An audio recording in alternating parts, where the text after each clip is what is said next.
एक लड़का अपनी शादी के लिए बहुत परेशान था। उसकी शादी नहीं हो रही थी, ना दुल्हन मिल रही थी। दुल्हन मिल जाती है और शर्त ये तय होती है कि मैं शादी में दहेज नहीं लूँगा, शादी बड़ी सादगी से की जाएगी।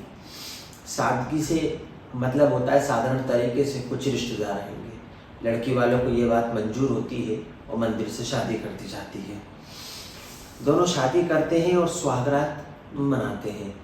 दूल्हा जो होता है वो उत्तराखंड के उधम सिंह की एक जगह है, वहाँ से होता है, और लड़की उत्तर प्रदेश के मुजफ्फरनगर से होती है। लड़की विदा होती है तो अपने घर से खाने के लिए कुछ रस्म का सामान लेके आती है और पूरे घर वालों को खिलाती है।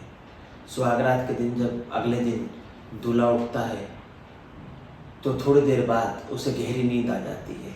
आस पड़ोसी दुल्हन का चेहरा देखने के लिए मुंह दिखाई की रस्म जो अगले दिन होती है उसके लिए दूल्हे के घर पहुंचते हैं तो देखते हैं कि पूरा घर दूल्हा सहित बेहोश है। और ये बेहोशी का कारण वही था जो रात को दुल्हन ने उन्हें अपने घर से लाया हुआ मीठा सामान या जो भी सामान लाई थी उसे खिलाया था। घर की तलाशी लेते हैं तो घर का सोना चांदी पूरा सामान जो उनके घर में था और जो शादी में मिला था सब गायब था। दूल्हे का नाम आकाश होता है। 1/5/2024 की घटना है। दूल्हा FIR दर्ज कराता है और 6 मई 2024 को दुल्हन और उसके 5 साथियों के साथ कुल 6 लोगों को पकड़ लिया जाता है। जब पुलिस दुल्हन को पकड़ लेती है तो न्यायालय में पेश करती है। न्यायालय से उन्हें जेल भेजने का आदेश दिया जाता है। जेल भेजने से पहले एक ये रूटीन है कि जो कैदी होता है उसका मेडिकल कराया जाता है। तो दुल्हन और 5 लोगों का डॉक्टर से मेडिकल कराया जाता है और जो रिपोर्ट आती है उसको देखकर पुलिस वालों के पैरों से ज़मीन खिसक जाती है। पुलिस वाले आकाश को बुलाते हैं और बोलते हैं कि ध्यान से देखो, यही वो लड़की है ना जिससे तुम्हारी शादी हुई थी, कहीं ऐसा तो नहीं तुम धोखा खा रहे हो। आकाश कहता है नहीं, ये वही लड़की है जिससे मेरी शादी हुई थी और मैंने ही इससे शादी की और मैंने ही इसके साथ सुहागरात मनाई। और जब अगला दिन हुआ तो मैंने देखा तो पूरा घर का सामान गायब था। पुलिस वाले आकाश को बताना नहीं चाह रहे थे पर वो करते तो करते क्या, वो आकाश को बताते हैं कि तुम्हारी दुल्हन एड्स पीड़ित है, इसे एड्स की बीमारी है। अब ये बात जब दूल्हे को पता चलती है तो उसके पैरों के तले ज़मीन खिसक जाती है कि पहले तो शादी नहीं हो रही थी, दुल्हन नहीं मिल रही थी, जैसे जैसे दुल्हन मिली तो दुल्हन लुटेरी दुल्हन निकली, सारा सामान लूट के भाग गई। पकड़ाई, मेडिकल हुआ तो पता चला इसको एड्स है। इसका मतलब मुझे भी एड्स हो सकता है। अब इसने कितनों को लूटा है ये पुलिस पूछताछ करती है तो अपनी पूछताछ में बताती है कि उसने 6 लोगों को और लूटा है और उनके साथ भी शादी की सुहागरात मनाई थी और शायद ये बीमारी वो उनको भी परोस कर आ गई थी। एक तरफ ये खबर छपती है कि लुटेरी दुल्हन पकड़ा गई है, दूसरी तरफ ये खबर छपती है कि इसको बीमारी है और 6 लोगों को भी बीमारी फैला चुकी है। पुलिस उन 6 दूल्हों को ढूंढने का प्रयास करती है, कोशिश करती है जिनके साथ इसने पहले शादी की थी और पुलिस को शायद शक था कि ये बीमारी शायद उनको भी हो।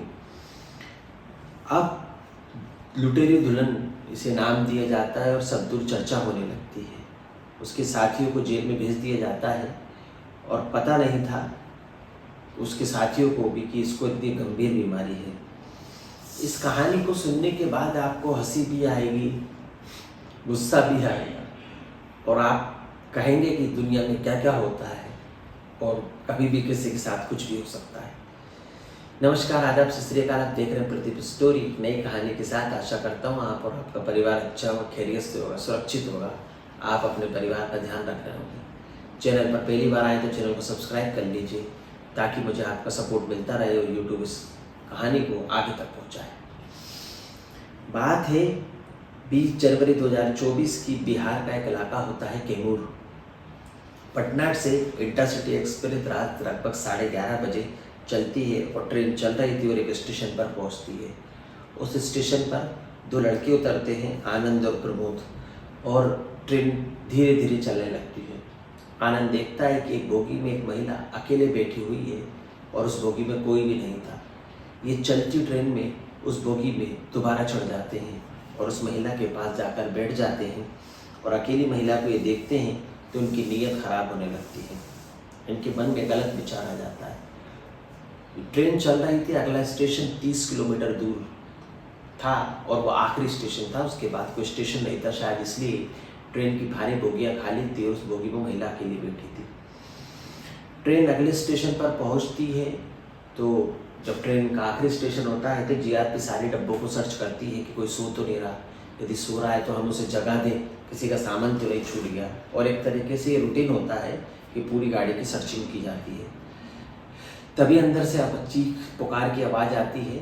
GRP, head constable, sub inspector और 2 महिला पुलिसकर्मी होती हैं और वो पुलिस अंदाज में कहती हैं कि अंदर क्या हो रहा है, गेट खोलो नहीं तो तुम्हारे लिए बुरा होगा। पुलिस की आवाज़ सुनकर दोनों डर जाते हैं, गेट को खोलते हैं और एक दोस्त कूद कर वहाँ से भाग जाता है। दूसरे दोस्त को पुलिस पकड़ लेती है और अपनी गिरफ्त में ले लेती है।